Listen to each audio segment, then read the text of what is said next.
متابعة على المسجات عبارة عن رنين شنو صاير وياك، شنو صار وياك، شنو صاير وياك.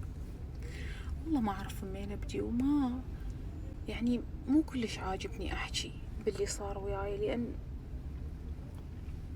أني ليها اليوم من الصبح كنت يم دكتور أرشد فؤاد، دكتور قلبية، ووراه دكتور أسنان. يعني ليها اليوم أني بعدني بس خلص يعني ردت أطمنكم وأحكي وياكم، يعني قلت لكم أريدكم أنتوا هم تساعدوني وتطلعوني من الآني بي اللي صار وياي. يعني شوف، بالبداية بدأ يعني موضوع جهاز هضمي، موضوع معدة. أني أصلا يعني قبل تقريبا 2016 مسوية طويل معدتي، ف يم دكتور يوسف أندراوس بيروت هواية سووا بوقتها يمه. يعني صارت هبة مع الطوي إذا تتذكرون.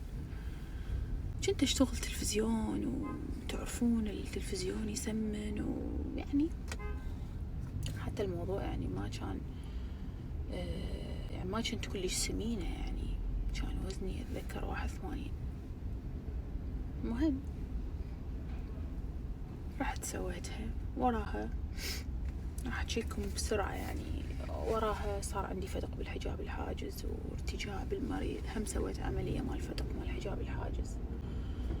هذا الحكي ب2019. وراها حاليا صار عندي مثل يعني هذا الحكي قبل شهر صار عندي مثل تضيق بالمعدة، أو يعني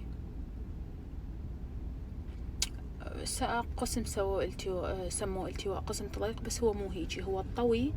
اي فهو طلع يعني اخر شيء انه الطوي يعني صاير مثل الجيب، يعني انه عرفتوا شلون صاير بطريقة. المهم رحت قبل فترة يمكن شفتوا ببيروت، اني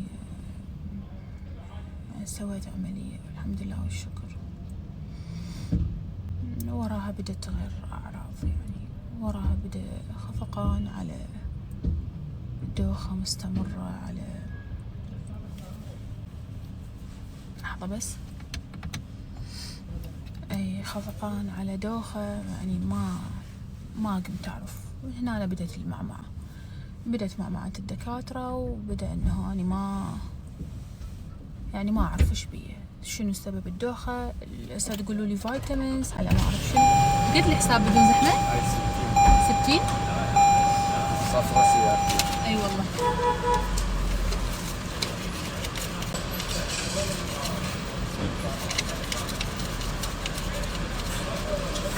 احسبها من جديد.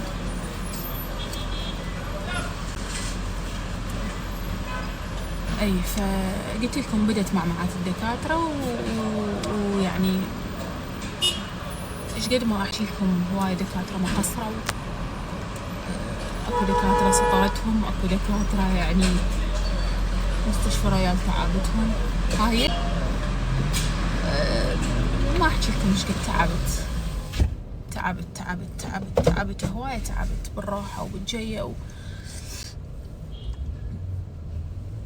المهم